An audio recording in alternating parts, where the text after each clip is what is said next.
mercredi, dans notre service de mi-semaine, nous sommes bénis et nous croyons fermement que chaque mercredi, lorsque nous venons dans la présence du Seigneur, le Seigneur nous fait la grâce d'être dans sa présence et particulièrement avec sa parole, cette parole de vie, cette parole qui est notre esprit, notre âme a besoin chaque jour pour vivre.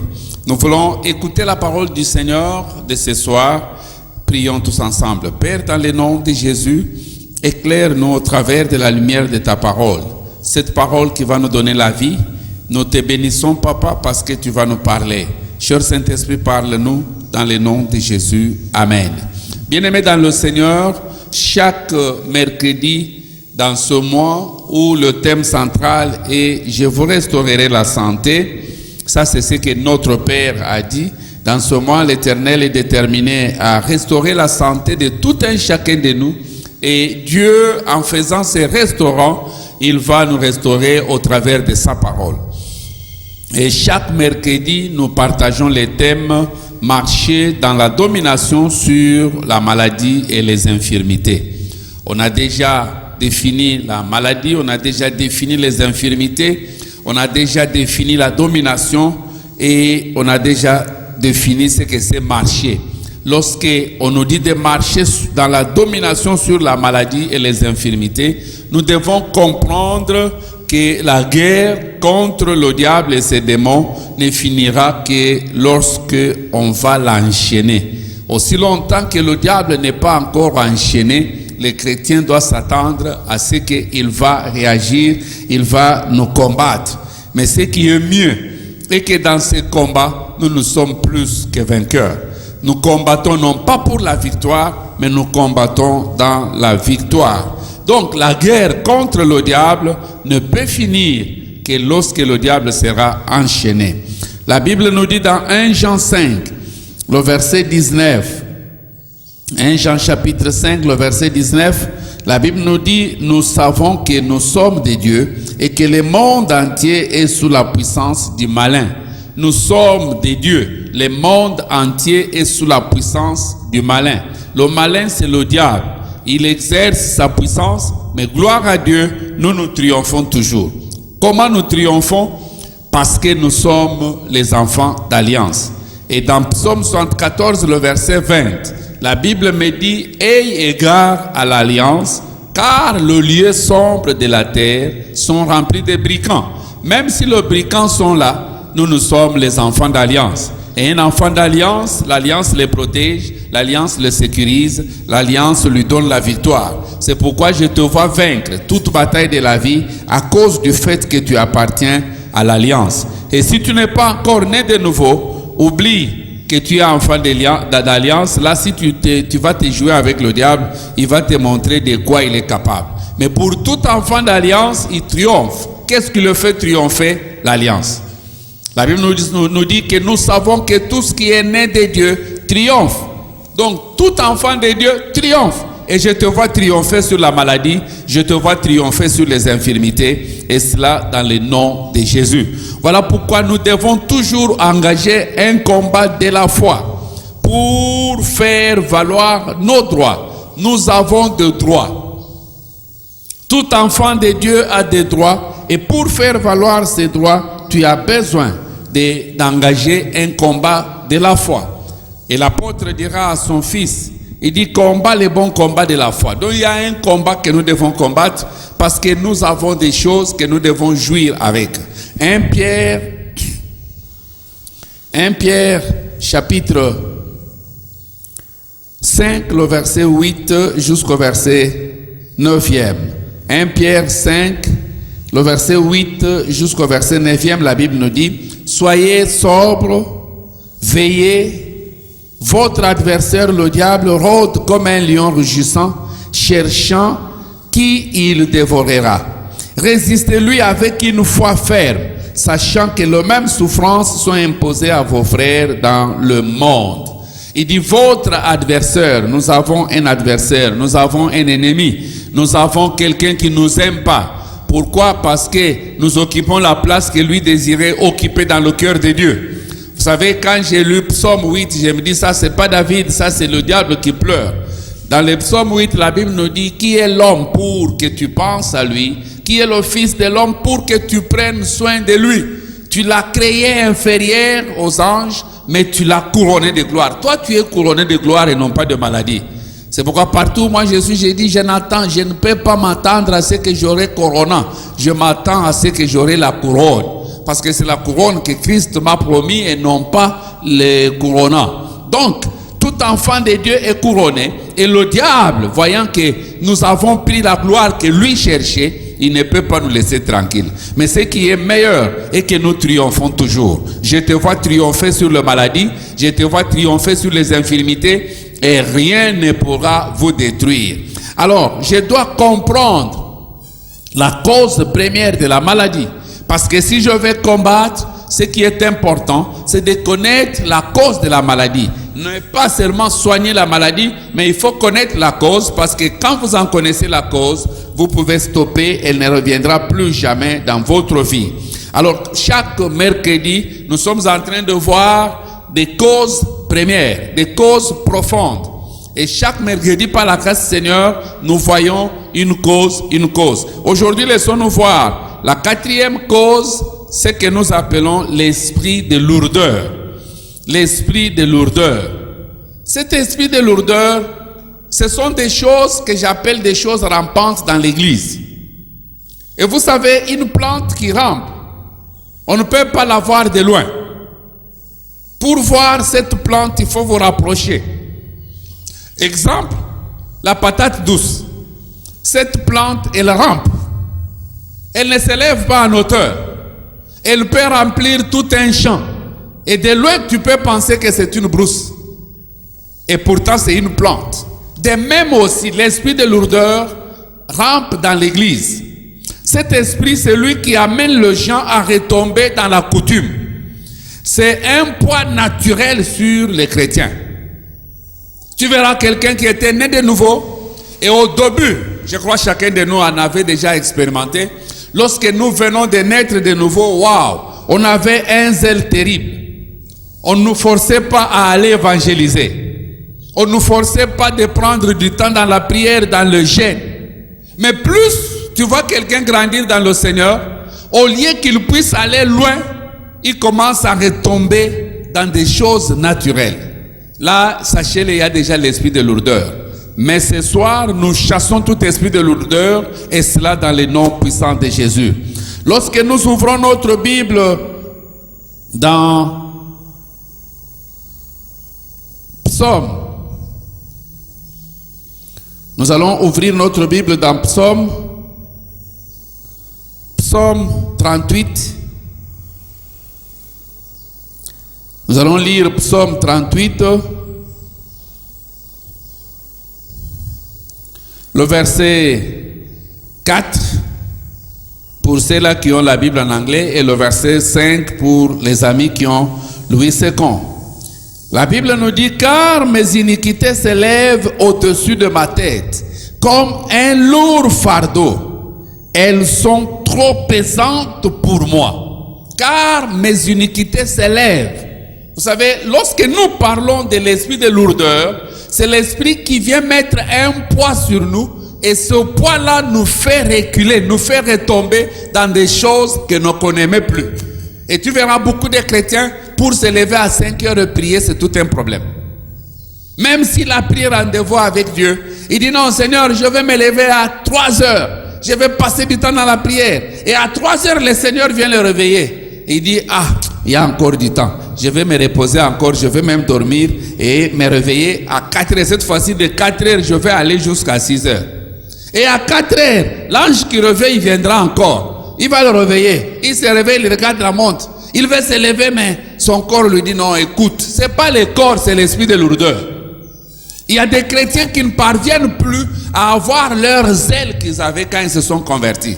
Mais ce soir, nous chassons tout esprit de lourdeur, tout poids naturel qui fait que tu retombes dans les choses que tu as déjà rejetées. Nous les chassons dans le nom puissant de Jésus. Nous devons savoir que cet esprit, lorsqu'il vient, il attaque le cœur et le cœur devient abattu. Pourquoi le frère David pouvait demander à son âme, il dit, mon âme, pourquoi es-tu abattu à moi-même? C'est l'esprit de lourdeur qui vient faire que nous puissions sentir un cœur abattu. Voyons ce que la Bible nous dit dans Proverbe 17, le verset 22. Proverbe 17, le verset 22. On va lire ensemble la parole de Dieu. Proverbe 17, le verset 22. La Bible me dit, un cœur joyeux est un bon remède, mais un esprit abattu dessèche les os. Un cœur joyeux. Quand tu as la joie de servir le Seigneur, l'esprit de lourdeur ne peut pas s'approcher de toi. Nous le verrons tout à l'heure. Parmi les remèdes, il y a la joie. Tu dois garder la joie. Un cœur joyeux, la Bible nous dit, est un bon remède. Il y a des remèdes, mais il y a aussi des bons remèdes. Et la joie fait partie des bons remèdes. Reçois l'esprit de joie ce soir. Reçois l'esprit de joie ce soir. Et cela dans le nom puissant de Jésus. Proverbe 18. Lorsque vous allez dans Proverbe 18, le verset 14. Proverbe 18, le verset 14 nous dit, l'esprit de l'homme les soutient dans la maladie, mais l'esprit abattu, qui le reverra? Donc il n'y a même personne qui peut te relever lorsque ton esprit est abattu. C'est pourquoi tu ne dois pas permettre que l'esprit de lourdeur puisse t'habiter et chercher à faire abattre ton âme, à faire abattre ton cœur. Tu dois le résister. La Bible nous dit, votre ennemi, votre adversaire, nous avons lu dans 1 Pierre 5, il rôde, il vient avec quoi? Avec l'esprit de lourdeur. Dès que tu as pris rendez-vous, sois dans la joie pour l'heure que tu t'es fixée. Et à cette heure-là, même si la lourdeur arrive, tu lui dis non, ça c'est le moment merveilleux, je dois entrer dans la présence avec Dieu. Voilà comment tu vas maintenant combattre. Parce qu'une fois que la lourdeur vient, la maladie va venir. Mais pour toi, la lourdeur et la maladie, nous les chassons dans le nom puissant de Jésus. Que faire pour marcher dans la domination sur la maladie et les infirmités? La première des choses que je dois faire, il faut s'engager dans la communion fraternelle. Il faut s'engager dans la communion fraternelle. Vous savez, l'église du temps des apôtres, moi je les considère comme la plus puissante d'église qu'on ait jamais eue. Et leur secret, c'était dans la communion fraternelle. La Bible nous dit, ils avaient tout en commun. Bon, sauf les femmes, bien entendu. Mais le reste des choses, tout était commun. Ces gens vivaient dans la communion fraternelle. Aujourd'hui, quand vous trouvez un chrétien qui vous dit, non, moi je vais être seul, je ne veux pas de problème. C'est lui le problème. Parce que le Seigneur compare son église à un troupeau. Pas un troupeau de cochons, pas un troupeau de bœufs, mais il dit, vous êtes de brebis. S'il y a l'animal qui ne sait pas marcher, c'est le mouton. En marchant, il marche comme ceci. Il ne marche pas droitement. Et quand il va piétiner son voisin ne quitte pas le troupeau. Il se dit, il n'y a pas de problème. Comme tu marches, c'est comme ça que moi je marche. Je piétinerai aussi quelqu'un d'autre, même toi-même aussi. Et ils se supportent les uns les autres. La communion fraternelle apporte une force. La Bible me dit, qu'il est doux, qu'il est agréable, que deux frères de demeurer ensemble. Psaume 133. Il dit que c'est comme l'huile précieuse. C'est-à-dire, lorsqu'il y a la communion fraternelle, l'onction de Dieu va couler. Dans une église où il n'y a pas la communion fraternelle, les chrétiens seront malades parce qu'ils vont manquer l'huile. S'il vous plaît, nous devons développer la communion fraternelle. La Bible nous dit, n'abandonnez pas vos assemblées, comme ceux-là qui les font. Voilà pourquoi nous prions pour que les cellules de maison doivent être en feu en ce moment. Vous vous retrouvez à 3, à 4, à 5. Vous êtes en train de communier. Il y a beaucoup de chrétiens qui ne se connaissent que le dimanche, mais n'a jamais su où habite son frère. Il y en a même d'autres sur la même avenue, mais ils ne se connaissent pas. Non, ce n'était pas ainsi l'église du temps des apôtres. La communion fraternelle, c'est une force. Et quand vous êtes ensemble, cette force fait que vous puissiez aller loin. Voilà pourquoi aujourd'hui nous parlons de l'Union européenne, qui est devenue même une force, un adversaire des Amériques. Dans le temps, ce n'était pas ainsi. Ils se sont réunis. L'Europe a commencé avec 3 pays seulement. Ils ont commencé par Benelux. C'était Belgique, Néerlande et puis Luxembourg, le pays le plus petit d'Europe. Quand ils se sont réunis, ils ont formé une force. De cette force est née l'Europe des neuf. De l'Europe des neuf, aujourd'hui, nous avons tous les pays presque européens qui sont ensemble. Et regardez, ils ont lutté contre les dollars américains. Et aujourd'hui, Héros est en train de faire cette lutte-là. Pourquoi? Parce qu'ils sont ensemble. Et si les chrétiens pouvaient être ensemble, aucun ennemi ne peut les dépasser. Mais le problème, c'est qu'il y a des petites divisions inutiles que le diable, qui vient par l'esprit de lourdeur, se met dans le cœur des uns et des autres. Mais par la communion de ce soir, nous détruisons tout ce qui divise au milieu de nous.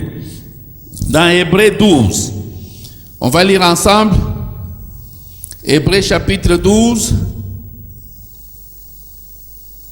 le verset, on va commencer par le verset 22 jusqu'au verset 24. Hébreux 12, à partir du verset 22 au verset 24. Mais vous vous êtes approchés de la montagne de Sion, de la cité du Dieu vivant, la Jérusalem céleste, de myriades qui forment le cœur des anges, de l'assemblée des premiers-nés inscrits dans le cieux, du juge qui est le Dieu tout, de tous, des esprits, des justes parvenus à la perfection, de Jésus qui est le médiateur de la nouvelle alliance et du sang de l'aspersion qui parle mieux que le sang d'Abel. Donc la communion fraternelle, à chaque fois que vous êtes à deux avec votre frère, sachez que Dieu est déjà là. Sachez que les esprits des justes sont là. Sachez que le sang de Jésus est là. Et là où il y a le sang de Jésus, aucune maladie ne peut y approcher. Là où il y a le sang de Jésus, l'esprit de lourdeur ne peut même pas venir. Parce que ce sang va rappeler à cet esprit, tu as oublié, il y a plus de 2000 ans, tu as été vaincu à la croix. C'est pourquoi il ne faut jamais, jamais, jamais détruire la communion fraternelle. Tout ce qui cherche à détruire la communion fraternelle cherche à détruire ta force spirituelle. Alors fais tout. N'attends pas seulement que les gens viennent vers toi, va chercher les autres. Pendant ce temps, vous pouvez communier à 2, à 3. Passez le temps dans la présence du Seigneur. Et vous savez, la communion fraternelle a la force de te faire épargner du péché. Imaginez si à 15 heures, tu avais rendez-vous avec quelqu'un. Bon, je prends l'exemple, tu attendais une soeur, toi tu es un frère, et à 14h50, un autre frère arrive. Avant, même si tu vas bloquer le visage, ce jour-là, il va te faire épargner d'un péché que tu voulais faire. Donc la communion fraternelle est très capitale pour nous. La deuxième des choses que je dois faire pour marcher sur la domination, je dois continuer à engager l'esprit de joie et d'allégresse. Je dois continuer à engager l'esprit de joie et d'allégresse. Avoir la joie, il y a un esprit derrière. Ce n'est pas la joie qui vient de l'argent.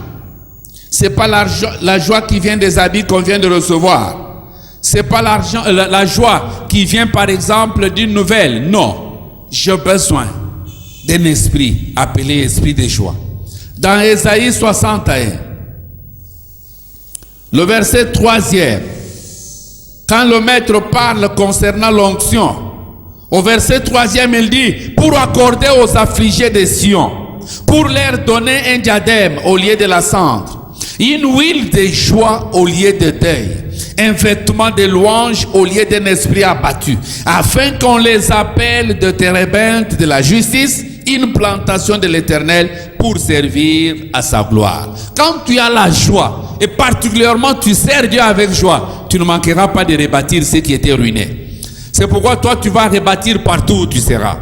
La joie, c'est tout un esprit. Nous avons vu ici un cœur joyeux dans Proverbe 17, 22. Nous avons vu qu'un cœur joyeux, c'est un bon remède. La première des choses que tu dois chercher, le tout premier médicament, c'est la joie.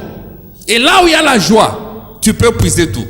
Ésaïe 12, verset 3, il me dit, vous puiserez avec joie dans la source du salut. Et je l'ai toujours dit, la profondeur de ce puits, ta joie doit dépasser la profondeur du puits. Si tu as un puits de 3 mètres et que tu veux puiser dans ce puits-là, il faut que la corde que tu dois utiliser doit avoir au-delà de 3 mètres. Parce que si la corde a moins que 3 mètres, tu ne sauras pas arriver là où il y a l'eau. C'est pourquoi ta joie doit dépasser la grandeur de la maladie qui dérange ton corps. Et ce soir, reçois l'esprit de joie qui va amener la guérison. Partout il y a la joie, il y a le succès. Partout il y a la joie, il y a l'avancement. Et la joie, c'est tout un esprit. Vous puiserez avec joie dans la source du salut. Voilà pourquoi dans Philippiens 4:4, l'apôtre dit, réjouissez-vous. Je vous dis, réjouissez-vous toujours. Toujours. Quel que soit ce qui arrive, tu dois te réjouir. La joie reste le médicament que le monde, tu ne trouveras pas dans aucune des pharmacies. C'est un médicament, un produit très efficace. Mais ce produit n'est pas vendu dans la pharmacie, mais ce produit est dans la pharmesprit. Quand tu vas dans la pharmesprit, chez le Saint-Esprit, il y a l'huile de joie. Et avec cette huile, on peut aller loin. C'est pourquoi le frère Néhémie, il dit aux chrétiens, ces jours, c'est une journée de joie. Vous savez bien aimé, le diable peut tout vous voler, mais ne permet pas qu'il puisse voler votre joie. Dès que le diable réussit à voler ta joie, c'est fini, il t'a eu. Néhémie dit, aujourd'hui c'est une journée de bonnes nouvelles. Allez-y, réjouissez-vous, car la joie de l'Éternel est votre force. Quand tu as la joie, tu as la force. C'est pourquoi je vois ta force augmenter. Plus tu fais augmenter la joie, plus la force augmente. Dès que tu as ces deux, tu t'engages dans la communion fraternelle et tu fais cette communion avec joie. Vous savez, quand les gens se présentent à Sion, dans Psaume 84, le verset 7, il dit, ils se présentent à Sion et leur force augmente. Quand tu es à Sion, ta force augmente. Sion, c'est l'endroit où les chrétiens se retrouvent. Vous pouvez faire votre Sion dans votre maison. Vous pouvez faire votre Sion même dans l'avenue. Vous vous retrouvez à trois, vous êtes à Sion, vous vous tenez par la main et vous réjouissez dans le Seigneur. La Bible nous dit que celui qui a la joie chante. Vous savez, la meilleure louange, c'est la louange qui vient dans la joie. Quand tu as la joie du Seigneur, tu te dis, c'est pas l'argent qui vient de la nourriture, c'est pas la joie, parce qu'il y a certaines personnes, ils ont la joie que quand ils ont mangé le fumb, ils mangent le fumb et il est dans la joie. Non, c'est pas cette joie-là. La joie de l'Éternel. Lèvons-nous là où nous sommes. Nous allons prier pour que nous puissions être baptisés ce soir de l'esprit de joie. Nous allons prier pour que nous puissions détruire dans notre vie toutes choses pouvant faire que la communion fraternelle soit détruite au milieu de nous. Et nous allons prier pour que nous puissions chasser loin de nous tout esprit de lourdeur. Élevons nos voix et prions là où nous sommes. Mais je voudrais prier particulièrement pour certaines personnes ce soir. Tu sais très bien que tu n'as pas encore Jésus dans ta vie, dans ton cœur, parce qu'un païen n'a pas de vie. Un païen n'a pas de vie. Un païen, c'est un mort. Alors, tu n'as pas Christ dans ton cœur. Je voudrais que tu fasses cette prière avec moi. Que tu dises, en mettant ta main droite sur la poitrine, et que tu dises à haute voix, Seigneur Jésus, je reconnais que je suis un pécheur. Je ne peux pas me sauver. J'ai entendu ta parole. J'ouvre mon cœur. Entre dans mon cœur. Sois mon Seigneur et mon Sauveur personnel. Pardonne mes péchés que j'ai fait consciemment ou inconsciemment. Inscris mon nom dans ton livre de vie.